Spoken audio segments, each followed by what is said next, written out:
Încet încep să nu mai recunosc omul din oglindă. Tic-tac, atâtea amintiri se adună și m-am trezit bătrân, dar jur că m-a dormit tânăr.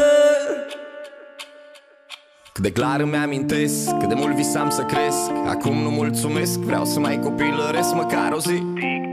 Cât de multe s-au schimbat și puștanul de altă dată acum a devenit bărbat. Dar anii trec, la fel de rapid oricine-ai fi. Până mai ieri, toți prietenii mei parcă erau copii. Ne țineam doar de prostii aproape în fiecare zi. Azi îmi râde sufletul că-i văd cu propriilor copii. Alții bagă muncă zi și noapte, rate, mii de probleme în spate. Banii n-ajung, 7 din 7 încep să apară firele albe, primele riduri, tic-tac, inimă ce iubești.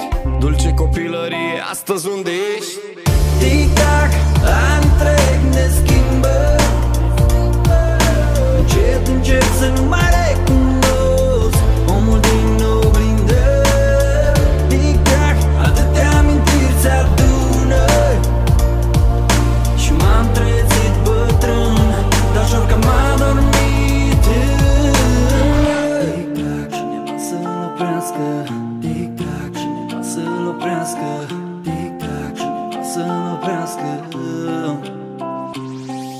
Cineva să oprească ceasul, să bat pasul pe loc, că trec cei mai frumoși ani și nu se mai întorc. Am o vârstă acum, încerc să fiu fericit, că povestea nimănui n-are repeat, eu promit. Dar mi-e dor de zilele în care habar n-aveam, nu înțelegeam că viața bate filmul fiecare an. Dar mi-e dor de zilele în care eram neînfricat, credeam că o să salvez într-o zi lumea mascat. Dar cine credea că timpul trece? Tic-tac, tic-tac, că am adormit copil naiv și m-am trezit bărbat, și că m-am maturizat, acum pot să înțeleg ce simt, că am visele contra cost și drumul vieții contra timp.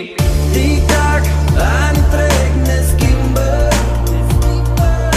Încet încep să nu mai recunosc omul din oglindă. Tic-tac, atâtea amintiri se adună și m-am trezit bătrân, dar jur că m-a dormit tânăr. Tic-tac, cineva să-l oprească. Tic-tac, cineva să-l oprească. Tic-tac, cineva să-l oprească.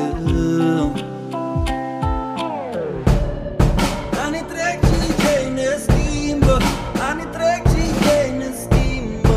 Cine e omul din oglindă, oglindă?